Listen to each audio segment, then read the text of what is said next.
Lesson 1: Educational Policies and Implication in Teaching Multigrade Classrooms. So in the preliminary question, we have question number 1. What do you think the term multigrade means? So for me, multigrade means that there is more than one grade in the classroom handled by one teacher. And question number 2. What term is used in your area? So the term used in our area is also called multigrade. And we have here self-assessment number 1. So do any of these examples sound familiar? So yes, the given example is all about multigrade, wherein there are more than one grade in one classroom. And question number 2. Have you had experiences similar to those in the example and story above? Did you attend multigrade classes? Did you like the experience? So honestly, I never experienced similar to those in the example, what we call multigrade, because I'm studying military days at TCT. And question number 3. What other thoughts do you have about the stories? Would you want your children to attend a multigrade class? If they did attend such a class, how would you help them to learn better in this environment? What advice would you give teachers to help your son or daughter learn more effectively?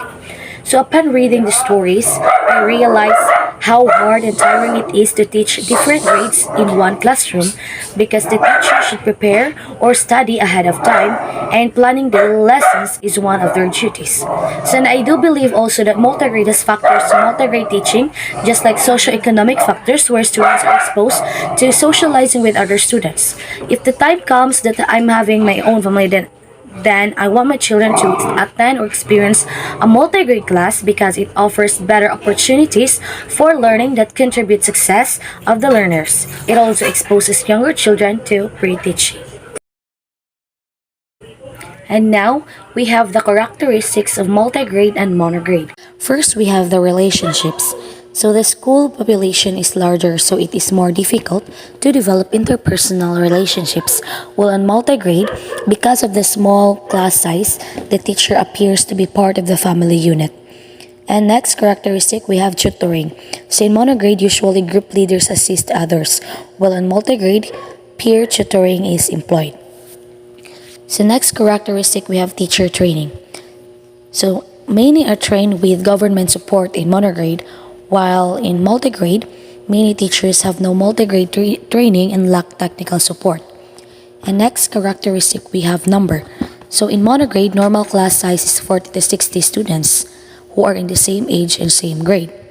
While on the other hand, fewer children are frequently in multigrade classes, but there are different ages and different grades, and students have different abilities. And next characteristic, we have curriculum. So the curriculum in monograde is geared towards monograde classes, while in multigrade, there is no special remuneration for teaching multigrade classes. So next, we have remuneration. So in monograde, special remuneration is possible through promotion, while on multigrade, there is no special remuneration. And next characteristics, we have skills. So fewer skills are required to handle one grade in monograde, while in multigrade, teachers require more skills in order to handle different grades. And lastly, we have the last characteristic is resources. So in monograde, the government often provides educational materials, while in multigrade, the community is often poor and cannot provide additional educational materials. So moving on to performance tasks. So in this activity, we will need to visit or interview a teacher who teaches multigrade or who have experience in teaching multigrade. So according to Ms. Zuzubrado, the room is very small and only one blackboard and chalk that is available. So the walls are broken, and during 1960s, teachers are the one who repair the classroom, less support from the government. And next, we have number of children and age range. So we have grade 2, 3, and 4. So every grade level composed of 5 students. For grade 2, we have 5 students. Grade 3, there are 5 students. And for grade 4, 5 students. So a total of 15 students. So the age of students around 7, 8, 9, and 10 years old. So majority of gender is female or girls. So the methods used by the teachers are deductive and inductive teaching, and the discussions with pictures prepared by the teacher. And oftentimes, the teacher himself draws, and if not, they will buy pictures in the market once a week.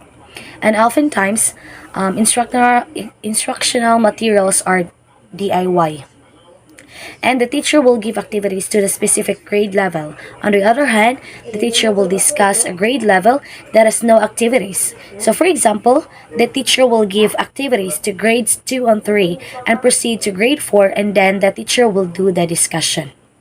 And next, we have the type of activities performed by the students.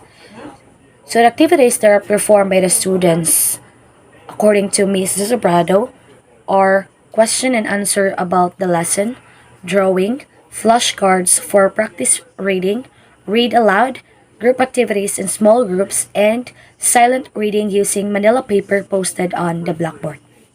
And next, we have support provided by the teacher, the learners, and the community. So for parents, they will give respect to teachers. If there is any damage in the room, the parents will extend their help, and also they attend parent and teachers meeting. And for the teachers, home visitation. So if any of the students are always absent, the teacher will visit their home and encourage them to go back to school. And for students, according to Mrs. Obrado, that the students before are very respectful to teachers. And we have here the challenges. So if students made their decision to stop schooling after home visitation, then the teacher will respect the student and parents' decision. The parents decide to let their children stop schooling because they will help their parents in farming. And lastly, we have one of their challenges is during harvest season, the students will help their parents rather than go to school. And now for the reflection. So, being flexible and equipped with the knowledge of using various strategies. As a multigrade teacher, you should be flexible in order to meet the curriculum fitted to multigrade class. You should overcome difficulties inside the class. Classroom management also comes next because you cannot accomplish your goal without it. So teamwork is very important in teaching multigrade class because it will strengthen students' relationship towards each other, and they can all share their own strategies and help each other. And lastly, we have the unit test. So answer the following question using the knowledge you have acquired throughout this unit. So question number 1, explain the concept of multigrade teaching. So multigrade schools combine students of different ages and abilities in one classroom under the direction of one teacher. They take a variety of organizational forms ranging from a grouping of several formal grade divisions under the direction of one teacher to a completely non-graded learning environment. And we have here number 2, compare multigrade teaching and monograde teaching. So multigrade teaching means to teach students of different grades, ages, and abilities in the same group, while monograde teaching, in which students within the same grades are seen to be more similar in terms of age and ability. And lastly, we have describe your personal views on multigrade teaching. So, in my own point of view, multigrade is an education method where a teacher conducts classes to primary students of multiple grade levels in a single classroom. It is applicable to schools located in a mountainous area or remote area. It enforces reteaching, meaning that older children benefit as they listen in on lessons being given to younger ones. So that would be all. Thank you.